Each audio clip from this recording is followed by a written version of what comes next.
Hello बच्चों, आज हम यहाँ पे स्टार्ट करेंगे चैप्टर 10, ठीक है, जो कि रेशियो एंड प्रपोर्शन का है। उसकी एक्सरसाइज 10 सी के क्वेश्चन नंबर हम यहाँ 5 से स्टार्ट करेंगे। क्वेश्चन नंबर 4 तक पिछले लेक्चर में करा चुके हैं। जिसने भी नहीं देखा हो वो प्लेलिस्ट में जाके देख सकता है। अब हम यहाँ पे स्टार्ट कर रहे हैं क्वेश्चन नंबर 5। तो इसमें है a worker is paid ₹1620.50 for 5 days। What should be he paid for 40 days। मतलब 5 days के लिए जो वर्कर ने रुपीज पे किए हैं, कितने पे किए हैं? 1620 रुपीज .50, ठीक है। 0.50 का मतलब 50 पैसे या। तो पूछा गया है कि 40 days में वर्कर को कितना पे करना पड़ेगा। तो सबसे पहले क्या करेंगे, हमको पता होना चाहिए एक डेज के लिए फाइंड आउट कर लें, क्योंकि यहाँ पे 40 days के लिए पूछा गया है, ठीक है। तो यहाँ पे हम यूनिट डिजिट को फाइंड आउट कर लेंगे 1 days के लिए। फिर उसके बाद क्या करें, जब 1 days के लिए फाइंड आउट हो जाएगा उसके बाद 40 days के लिए फाइंड आउट करेंगे तो 40 का उसमें मल्टीप्लाई कर देंगे 1 days वाले में, ठीक है। आंसर फाइंड आउट हो जाएगा। तो अब यहाँ पे ठीक है एक्सरसाइज 10 सी क्वेश्चन नंबर 5, ठीक है। जो हम लिखेंगे यहाँ पे वो जो दिया गया था 5 days के लिए जो वर्कर ने पे किया था वही से हम यहाँ पे लिखेंगे, ठीक है सर। तो यहाँ पे है a worker paid for 5 days के लिए इक्वल टू कितने रुपीज पे किए उसने पे किए हैं 1620 रुपीज 50 पैसे, इतने उसने पे किए हैं, ठीक है। जो हम लोग ये लाइन लिखेंगे वो हम लोग जो क्वेश्चन में गिवन है उसी में से लिखेंगे। A worker paid for 5 days के लिए इक्वल टू रुपीज इतने। अब हमको फाइंड आउट करना फॉर 1 days के लिए, तो ऐसे ही लिखेंगे a worker paid for 1 days। 1 day के लिए कितना पेमेंट करना पड़ेगा, तो क्या करेंगे जो 5 days के लिए है ना, 5 जो है यहाँ पे डिवाइड में आ जाएगा, क्योंकि अब कम के लिए फाइंड आउट कर रहे हैं तो डिवाइड में चला जाएगा। 0.50 डिवाइड बाई 5 ये हो गया। अब फाइंड आउट करना 40 days के लिए, अब ज़्यादा के लिए पूछा गया है तो मल्टीप्लाई हो जाएगा। A worker paid for 5 days के लिए, सॉरी 40 days के लिए पूछा गया है ना, 40 days के लिए, ठीक है। ये 40 लिखा हो तो क्या करेंगे यहाँ पे 40 मल्टीप्लाई रुपीज 1620.50 डिवाइड बाई 5 ये हो जाएगा। इसको सॉल्व करना, आंसर फाइंड आउट हो जाएगा। तो यहाँ पे देखो, यहाँ पे ये जो डिनोमिनेटर में 5 है और न्यूमरेटर में जो नंबर लिखे हो किसी टेबल से कैंसिल हो रहे हैं किससे, 5 से 5 बन जा 5, 5 8 जा 40 होता है, ठीक है। तो यहाँ पे हो जाएगा 8 मल्टीप्लाई रुपीज 1620.50, इसमें मल्टीप्लाई कर लेंगे आंसर फाइंड हो जाएगा। हम यहाँ पे अब रबर कर ले रहे हैं, ठीक है। तो जैसे ये लिखा हुआ 1620.50 में मल्टीप्लाई कितने करना 8 का, ठीक है। तो 8 का 0 मल्टीप्लाई करेंगे तो 0 ही रहेगा। 8 5 या 40 और यहाँ 0 है, जब यहाँ बीच में 0 है तो पूरा नंबर लिख लेते हैं, तो हम 40 यहाँ पे लिख लेंगे, ठीक है। अगर 0 बीच में आ जाता है तो जो नंबर होता है पूरा लिख लेंगे, जैसे 8 5 या 40 तो पूरा लिख लेंगे। अब हम 0 से कोई मतलब नहीं रखेंगे, अब डायरेक्ट मल्टीप्लाई करेंगे 8 का 2 में, 8 2 जा 16 बन कर ही चला जाएगा, ठीक है। 8 6 जा 48, 48 और 1 49, 9 यहाँ आ जाएगा, 4 चला जाएगा, कैरी में 8 बन जा 8, 8 और 4 हो जाएगा 12, ये आ जाएगा, ठीक है। अब यहाँ पे देखो, अभी हमने यहाँ पे पॉइंट नहीं लगाया, अब पॉइंट लगाना पड़ेगा क्योंकि 2 नंबर के पहले यहाँ पॉइंट है, 2 डिजिट के पहले यहाँ पे पॉइंट लगा हुआ, तो हम यहाँ भी तो लगाएंगे ना। तो 2 डिजिट के लिए पॉइंट लगाएंगे तो हम लोग यहाँ से स्टार्ट करेंगे। तो 1 2 ये 2 डिजिट हो गई, पॉइंट यहाँ लगा दिया, तो इसके पॉइंट के बाद 0 0 कोई फर्क नहीं पड़ेगा। अब हम लोग का आ गया आंसर ये, तो यहाँ पे हम लोग लिख लेंगे रुपीज 12964 और यही हो जाएगा इसका आंसर। क्या हो जाएगा, यही इसका आंसर हो जाएगा, ठीक है। तो जो वर्कर पे करेगा फॉर 40 days के लिए कितना पे करेगा, रुपीज 12964, इतने रुपये उसको पे करने पड़ेंगे। यहाँ पे ये कंप्लीट हो गया है क्वेश्चन नंबर 5। अब बात करेंगे क्वेश्चन नंबर 6 की। अब यहाँ पे आते हैं क्वेश्चन नंबर 6 में। इसमें है the cost of 4 dozen banana is ₹120। मतलब 4 डजन बनाना की जो कॉस्ट है वो है ₹120। How many bananas can be purchase for ₹25। मतलब यहाँ पे पूछा गया है कि 25 रुपीज़ में हमको कितने बनाना मिलेंगे, कितने बनाना हम परचेज कर सकते हैं। तो यहाँ पे हमको यूनिट डिजिट किसकी निकालनी पड़ेगी, यूनिट डिजिट निकालनी पड़ेगी वो रुपीज़ की निकालनी पड़ेगी। जिसकी पूछी जाती है उसी की यूनिट डिजिट फाइंड आउट करनी पड़ती है। अब यहाँ 4 बनाना की नहीं फाइंड आउट करनी पड़ेगी, 4 डजन बनाना की, ठीक है। यहाँ पे हमको फाइंड आउट करनी पड़ेगी रुपीज़ की यूनिट डिजिट फाइंड आउट कर लेंगे, उसके बाद 25 मल्टीप्लाई कर लेंगे, हमको आंसर फाइंड आउट हो जाएगा, ठीक है। तो अब यहाँ पे देखो, वहाँ क्वेश्चन में जो कहा गया था वहाँ डजन की बात हुई, तो हमको पता होना चाहिए डजन मीन क्या होता है। एक डजन मीन्स कितने आइटम्स होते हैं, ठीक है। तो ये ध्यान रखना 1 डजन, ठीक है। 1 डजन इज इक्वल टू होता है 12 आइटम्स, 12 आइटम्स, ठीक है। 1 डजन मीन्स कितना हो गया 12 आइटम्स। अब यहाँ आइटम कौन है, बनाना, ठीक है। तो बनाना की बात हो रही है, तो इसके मतलब क्या हुआ कि 1 dozen banana is equal to क्या हो जाएगा 12 बनाना, ठीक है। यही तो होगा। अब यहाँ पे 1 डजन की तो बात हो नहीं, 4 डजन की बात हो रही है, तो 4 डजन का निकाल लेंगे। 4 डजन बनाना 12 मल्टीप्लाई 4 बनाना, ये हो जाएगा, ठीक है। क्लियर हो रहा है, ये हो गया। तो यहाँ पे 12 4 जा 48 होता है, टेबल याद होनी चाहिए। ये आ गया 48 बनाना है, मतलब जो 48 डजन बनाना की जो कॉस्ट है ₹120, वो 48 बनानाज की है, ठीक है। सबसे पहले हमको ये फाइंड आउट हमने कर लिया यहाँ पे, ठीक है। अब हम लोग क्वेश्चंस को सॉल्व करेंगे। तो अब हम यहाँ पे लिखेंगे the cost of 48 bananas equal to कितनी है ₹120, यही तो है। द कॉस्ट ऑफ 48 बनानाज की इक्वल टू ₹120 है। लेकिन हमको यूनिट डिजिट किसकी फाइंड आउट करनी है, हमको यूनिट डिजिट जो फाइंड आउट करनी है रुपीज़ की फाइंड आउट करनी है। तो अब हम यहाँ पे लिखेंगे ₹120 में, ठीक है, B can buy banana equal to कितने 48, क्योंकि यूनिट डिजिट किसकी फाइंड आउट करनी है, हमको इसकी रुपीज़ की फाइंड आउट करनी है ना, क्योंकि रुपीज़ का ही पूछा गया है। तो इसलिए रुपीज़ वन में हम कितने बनाना परचेज कर सकते हैं, we can buy banana equal to 48 divide by 120, ठीक है। हम यहाँ पे अभी इसको सिंप्लीफाई नहीं करेंगे, इसलिए नहीं करेंगे क्योंकि अभी हमको निकालना है 25, सबका निकाल लेंगे उसके बाद ही सिंप्लीफाई करेंगे, ठीक है। तो अब लिखेंगे यहाँ पे ₹25 का ही पूछा गया है क्वेश्चन में, हाँ। ₹25 में we can buy bananas equal to क्या हो जाएगा, इसे मल्टीप्लाई कर देंगे, क्योंकि जब पहले इस 120 के लिए था, जब हमने कम के लिए निकाला तो डिवाइड कर दिया, अब ज़्यादा के लिए निकालना है तो मल्टीप्लाई कर लेंगे इसमें। तो 48 मल्टीप्लाई 25 डिवाइड बाई 120। अब इसको सॉल्व कर लेंगे, आंसर फाइंड आउट हो जाएगा। ये था, ठीक है। अब इसको सॉल्व करना है, तो देखो किसी टेबल से कैंसिल हो रहा है, न्यूमरेटर डिनोमिनेटर में कोई टेबल जा रही है, ठीक है, यहाँ पे जा रही है, ठीक है। यहाँ पे 5 से भी कैंसिल हो सकता है और यहाँ पे 12 से भी कैंसिल हो सकता है। देखो 12 से कैसे कैंसिल होगा हम बता रहे हैं, 12 की टेबल याद होनी चाहिए।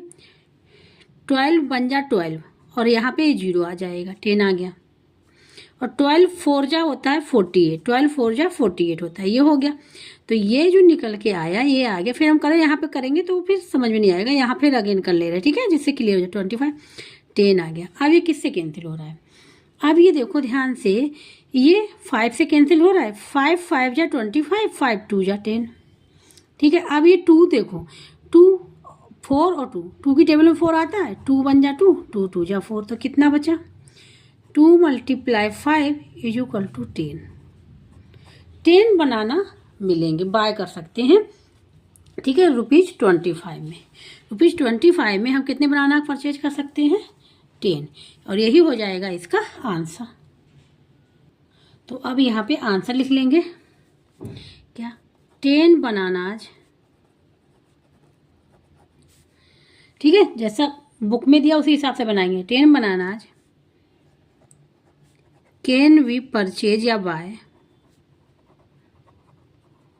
Purchase for ₹25।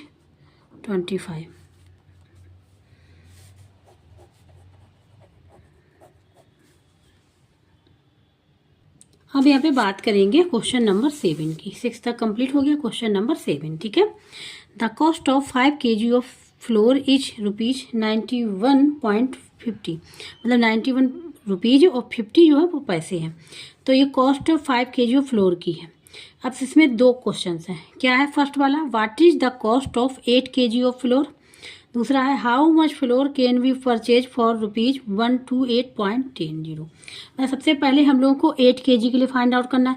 8 kg के लिए फाइंड आउट करना है तो हमको यूनिट डिजिट किसके लिए बनानी पड़ेगी, 5 kg का है जो उसमें हमको 1 kg के लिए यूनिट डिजिट बनानी पड़ेगी, ठीक है। 1 kg के लिए फाइंड आउट करना पड़ेगा, फिर हम लोग 8 kg के लिए फाइंड आउट कर लेंगे। तो फर्स्ट पार्ट को सॉल्व करेंगे। अभी यहाँ पे क्वेश्चन नंबर 7 जो गिवन था लिख लिया, the cost of 5 kg of flour is equal to इतना। अब यहाँ पे 5 kg के लिए गिवन है, 8 kg के लिए फाइंड आउट करना है, ठीक है। तो अब हम यहाँ पे लिखेंगे, तो हम 1 kg के लिए फाइंड आउट कर लें, ठीक है। तो फर्स्ट वाला part, the cost of 1 kg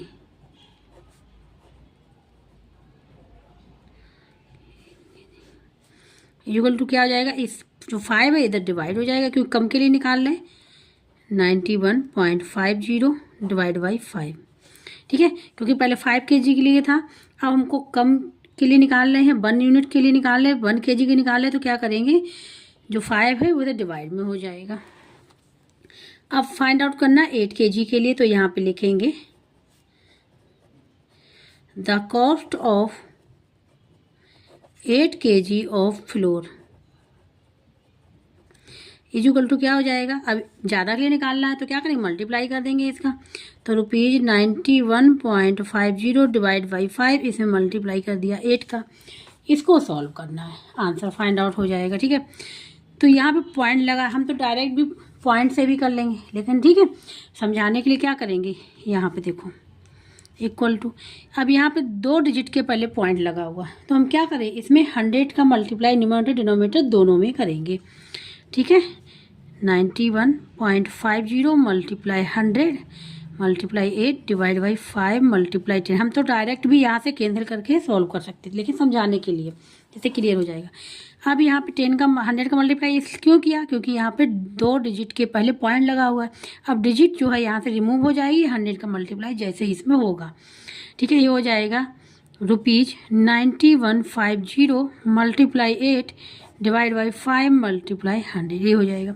अब देखो डिजिट यहाँ से रिमूव हो गई, जो सॉरी डिजिट नहीं पॉइंट यहाँ से रिमूव हो गया, 100 का मल्टीप्लाई हुआ। अब यहाँ पे देखो इस 0 से ये 0 कैंसिल हो जाएगी, हो गई। अब यहाँ पे बचा क्या, यहाँ पे बचा ₹915 मल्टीप्लाई 8 डिवाइड बाई 5, ये बचा, ठीक है।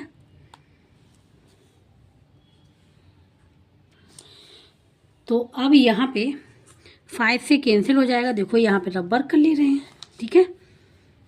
915 5 से इसको डिवाइड कर ले रहे हैं, यहाँ पे 9 है बड़ा नंबर है तो 5 की टेबल चली जाएगी, 5 1 जा 5 हो जाएगा।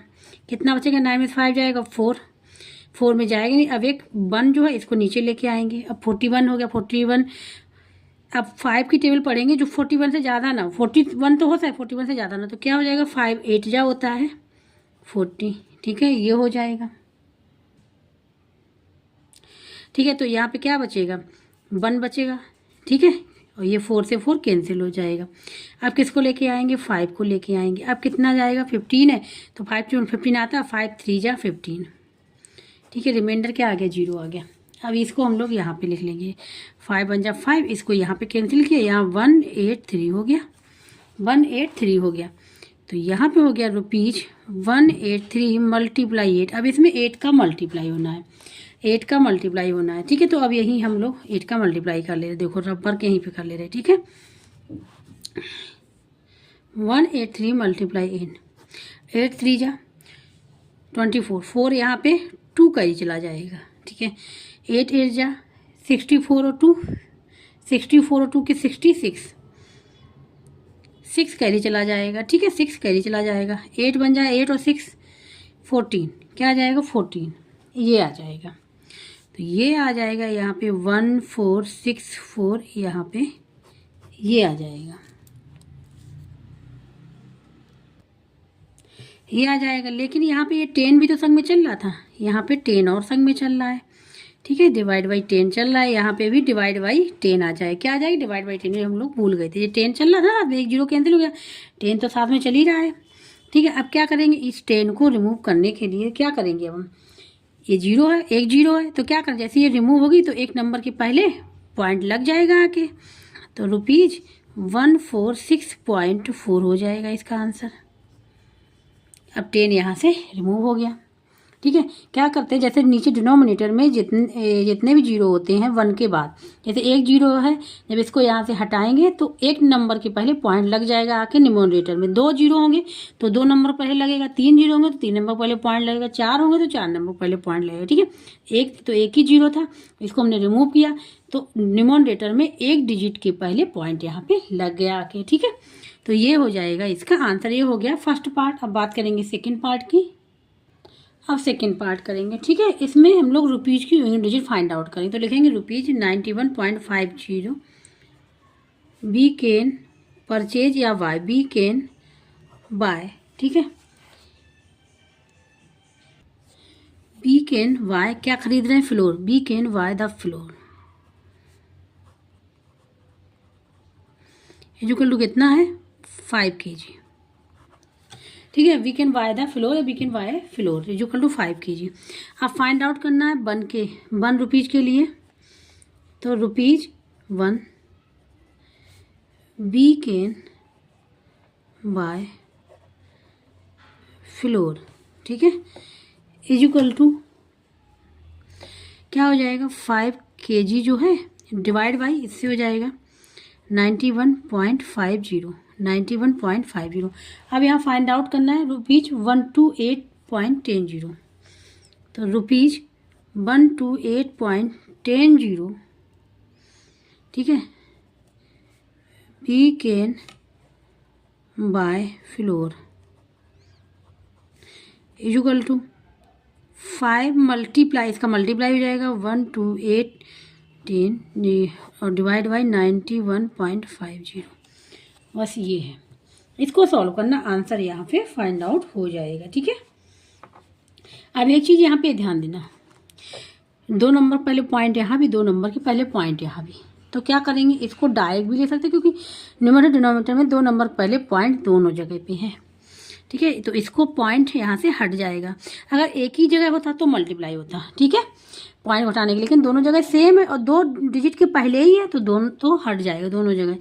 तो 5 × 12810 डिवाइड बाई 9150 ये आ जाएगा। ठीक है, इसको करेंगे सॉल्व। अब यहाँ पे अगर देखो इस 0 से ये 0 हो गई कैंसिल। ठीक है, ये कैंसिल हो गई तो यहाँ पे आ जाएगा 5 × 128 डिवाइड बाई 915। अब ये किससे कैंसिल हो रहा है, ये अगर ध्यान से देखें तो कैंसिल हो रहा है 5 से, क्योंकि यहाँ पे क्या है यूनिट डिजिट 5 है, तो 5 आए तो यहाँ पे हम लोग डिवाइड कर ले रहे हैं, यहाँ पे कर रहे हैं। ठीक है, तो 915 और डिवाइड कर रहे हैं किससे 5 से, तो 5 बन जा 5 पहले भी किया है, 4 आ जाएगा, 1 आ जाएगा, 5 8 जा 40, 1 आ जाएगा, 5 आ जाएगा, 5 3 जा 15। ठीक है, ये अभी किया था पहले, 183 आ गया, तो यहाँ 5 बन जा 5, यहाँ पे आ गया 183, क्या आ गया 183, तो ये इसको हम लिख ले रहे हैं 128 डिवाइड बाई 183, ये आ गया। अब इसको करना है सॉल्व। यहाँ पे 8 1, अच्छा 1 भी है यहाँ पे, ये 1 हो रहा है ना, ये 1 भी चल रहा है साथ में, ठीक है, इसके मत बोलना 1, यहाँ पे 1 चल रहा है, ठीक है। तो ये मेरे ख्याल से कैंसिल हो जाएगा, 3 से कैंसिल हो जाना चाहिए, हाँ 3 से कैंसिल हो जाएगा दोनों, क्योंकि 3 से ये भी कैंसिल हो जाएगा, 3 से ये भी कैंसिल हो जाएगा। और पता कैसे करते कि 3 से कैंसिल हो रहा है कि नहीं हो रहा, तो क्या करें, इन डिजिट को ऐड कर लें। 3 की टेबल में आ रही कि नहीं आ रही, देखो करें 1 + 2 + 8 + 1, अगर डिजिट जहाँ बड़ी है तो क्या हो जाएगा, 3 ये हो जाएगा, 3 1 4 और 4 और 8 12, तो 12 आता है, 3 से 12 कैंसिल हो जाता है। अब यहाँ पे देखो ये 1 और 4, 1 और 3 4 और 8 12, यहाँ भी 12 हो रहा है, ठीक है। तो 3 से कैंसिल हो जाएगा। अब 3 से देखो यहाँ पे डिवाइड कर रही है, यहाँ पे भी रफ वर्क कर ले रहे हैं समझाने के लिए। तो 1 2 8 1 में जब 3 से करेंगे तो 3 ये रफ वर्क है, ठीक है, और ये भी क्या था, रफ। 3 4 जा 12 हो गया, कैंसिल हो 0 आ गया। अब हम लेके आए 8, चला जाएगा 8 में, हाँ 3 2 जा 6, क्या बचेगा 2। अब किसको लेके आएंगे, 1 को। अब कितने टाइम जाएगा, 3 7 जा 21, ठीक है, 4 2 7 आ गया, 4 2 7 ऐसे यहाँ पे आ गया। इसको कैंसिल करेंगे तो यहाँ पे हम लोग लिख लेंगे 4 2 7 डिवाइड बाई, अब इससे करेंगे तो देखो 3, यहाँ पे हम लोग इसको कैंसिल करें, यहाँ पे ले 4 2 7 और यहाँ पे करेंगे तो 3 6 जा 18 होता है, 3 6 जा 18 और 3 बन जा 3, ये आ जाएगा डिवाइड बाई 61।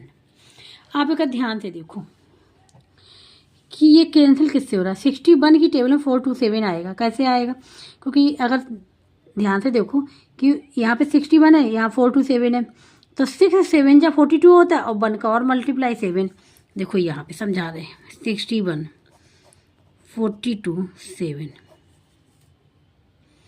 तो सबसे पहले 6 को देखेंगे, ठीक है, 6 मतलब यहाँ पे क्या है, 10 डिजिट पे है, तो मतलब ये होगा 60, क्या हो गया 60, तो 60 और यहाँ 42, तो इसमें तो जाएगा नहीं, इसमें चला जाएगा, 6 की टेबल 42 में जाएगी, कितने टाइम जाएगी, 6 7 जा 42 होता है, 6 7 जा 42, ठीक है।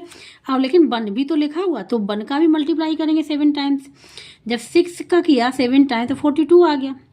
अब 1 का करेंगे तो 1 7 जा 7 हो जाएगा, ठीक है, तो 7 यहाँ पे लिख लेंगे, ठीक है, तो ये आ जाएगा, 4 2 7, ये कैंसिल हो जाएगा, 0 आ जाएगा, तो यहाँ पे 6 बन जा 6 और 61 7 जा होता है 4 2 7, ठीक है, तो ये आ जाएगा 7 कीजिए, सॉल्व करके देख लीजिएगा, आंसर यही आएगा, ठीक है, तो ये हो जाएगा आंसर।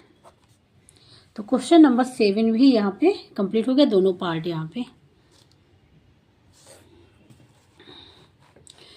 अब बात करते हैं यहाँ पे क्वेश्चन नंबर 8 की। अब यहाँ पे क्वेश्चन नंबर ये है यहाँ पे 8, ठीक है। The cost of 3 dozen pencils is ₹252, यहाँ पे डजन आ गया, ठीक है। अभी हमने बताया था dozen means 1 dozen mean is equal to 12 item, ठीक है। What is the cost of 2 scores of it, अब यहाँ पे स्कोर्स आ गया, तो स्कोर्स, ठीक है, स्कोर्स और आइटम में भी रिलेशन होता है, स्कोर्स और डजन में भी रिलेशन होता है, ठीक है। तो सबसे पहले हम लोग समझेंगे, डजन तो हमने बता दिया, अब स्कोर इज इक्वल टू कितने आइटम्स होते हैं ये फाइंड आउट करेंगे, ठीक है, फिर सॉल्व करेंगे इसको। अब यहाँ पे हमने 1 स्कोर इज इक्वल टू होता है 20 items, 1 score is equal to होता है 20 आइटम्स, ठीक है। तो 2 स्कोर इज इक्वल टू पूछा गया है ना, तो यहाँ पे लिख लेंगे 2 स्कोर, ठीक है, 2 स्कोर इज इक्वल टू क्या हो जाएगा, 2 × 20 आइटम्स इक्वल टू कितना हो जाएगा, 40 आइटम्स, ये हो गया। अब यहाँ पे बात हो रही है पेंसिल्स की, ठीक है, तो यहाँ पे लिखेंगे 2 स्कोर्स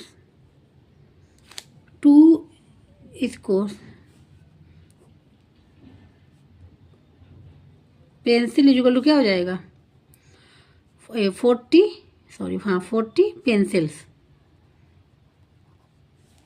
ठीक, कितना हो जाएगा 40 पेंसिल्स, ठीक है, ये हो जाएगा। और 1 dozen pencil is equal to 12 pencil, ठीक है। और तो यहाँ पे कितनी है पेंसिल, 3 डजन।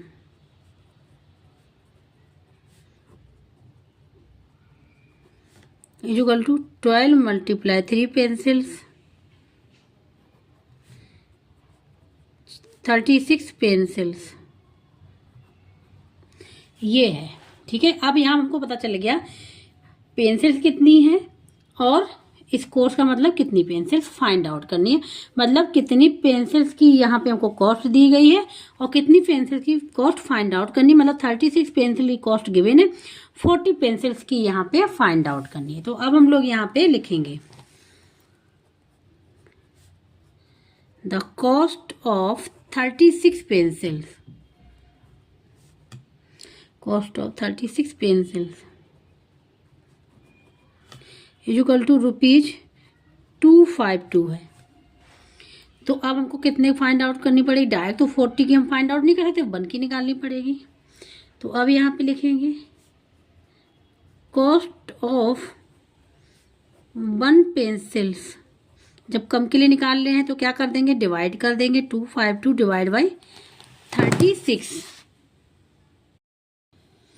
तो द कॉस्ट ऑफ 1 पेंसिल्स ऐसे निकाल लेंगे। अब कितने की फाइंड आउट करनी है, यहाँ पे 40 पेंसिल्स की, तो यहाँ पे लिख लेंगे द कॉस्ट ऑफ 40 पेंसिल्स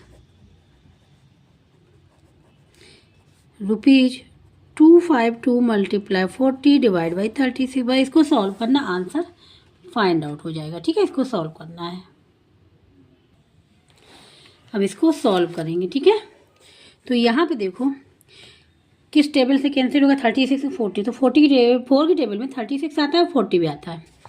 तो 4 10 जा होता है। ठीक है, 4 1 जा 4, 8 0, 4 9 जा, ये आ गया। तो इसको हम लोग यहाँ पे लिख ले रहे हैं ₹252 मल्टीप्लाई 10 डिवाइड बाई 9, ये हो गया।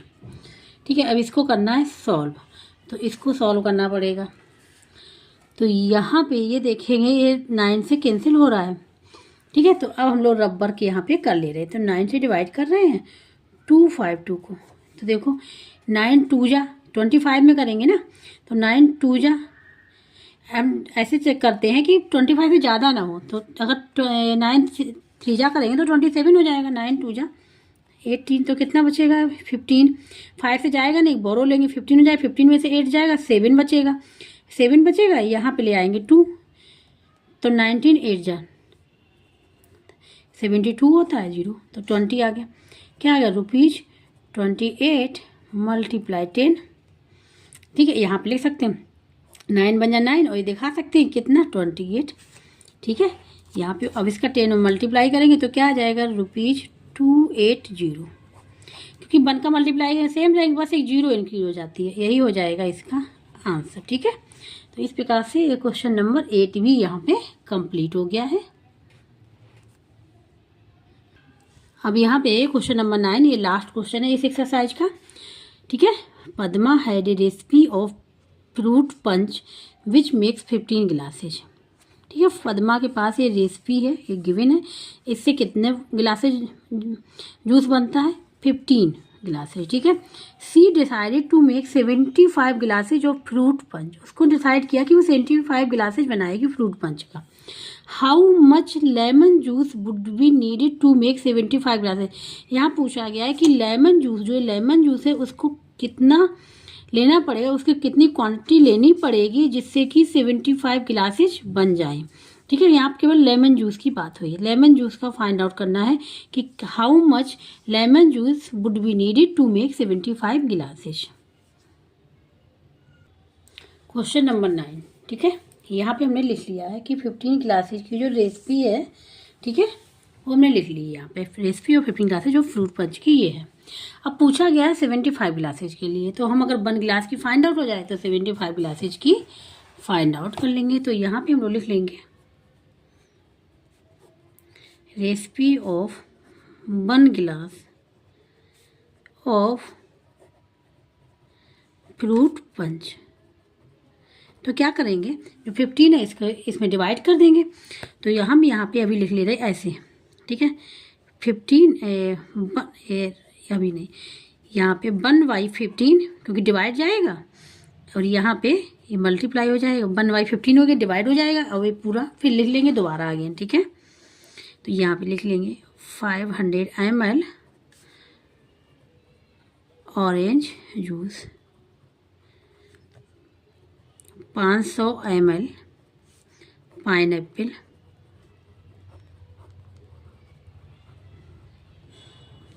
का जूस, ठीक है। 50 ml lemon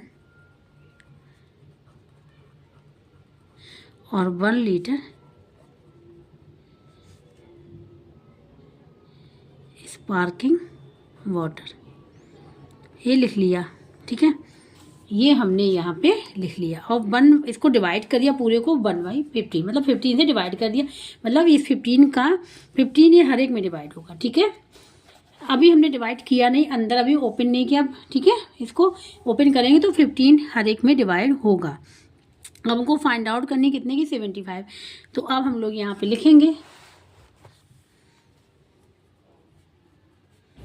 recipe of 75 glasses of fruit punch equal to क्या हो जाएगा। अब पहले कम के लिए किया था, 1 यूनिट के लिए, तो डिवाइड किया। अब ज़्यादा के लिए पूछा गया तो मल्टीप्लाई कर लेंगे इसमें। तो 75 मल्टीप्लाई 1/15, और यहाँ पे फिर अगेन लिख देंगे हम लोग 500 ml ऑरेंज जूस को ऐसे लिख दे रहे हैं, ठीक है। 500 ml पाइनएप्पल जूस और 50 ml लेमन और ये जूस, ठीक है। अब बचा 1 लीटर स्पार्किंग वाटर, ठीक है। ये हमने यहाँ पे लिख दिया। अब क्या करें, ये किसी से कैंसिल हो रहा है 15 की टेबल से। किससे हो रहा है, 15 टेबल, 15 बन जा 15, 15 5 जा 5 बचा, केवल 5 बचा, ठीक है। ये अब डिवाइड वाला हट गया, क्या बचा, केवल 5 बचा। 5 × 1 मतलब 5। अब 5 का हर एक में मल्टीप्लाई कर देंगे, 5 का हर एक में मल्टीप्लाई कर दें तो हमको आंसर फाइंड आउट हो जाएगा। 5 का इसमें मल्टीप्लाई करेंगे तो क्या हो जाएगा, ये 2 0 तो रहेंगी ही, और क्या हो जाएगा 5 5 जा 25 ml। ये हो गया ऑरेंज जूस। ऑरेंज जूस की इतनी ज़रूरत पड़ेगी 75 ग्लासेज के लिए। 5 का मल्टीप्लाई इसमें करेंगे, ये भी इतना ही क्वांटिटी में आएगा।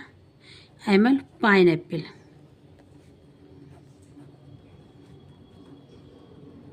ठीक है। अब इसमें करेंगे तो क्या हो जाएगा, ये 0 रहेगा, और 5 5 जा 25 ml लेमन जूस। इसमें करेंगे तो ये हो जाएगा 5 लीटर।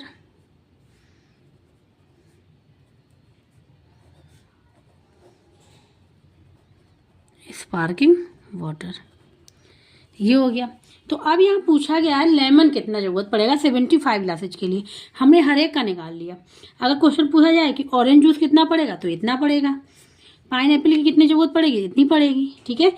स्पार्किंग वाटर कितना ज़रूरत पड़ेगा, 5 लीटर ज़रूरत पड़ेगा। लेकिन यहाँ पे क्वेश्चन में जो पूछा गया केवल लेमन जूस का पूछा गया। तो लेमन जूस कितनी रिक्वायरमेंट होगी, 250 ml फॉर 75 ग्लासेज के लिए, ठीक है। ये आंसर हो जाएगा।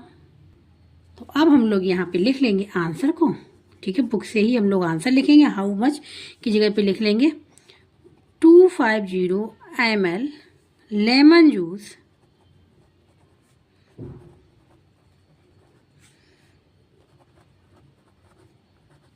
would be needed to make 75 glasses,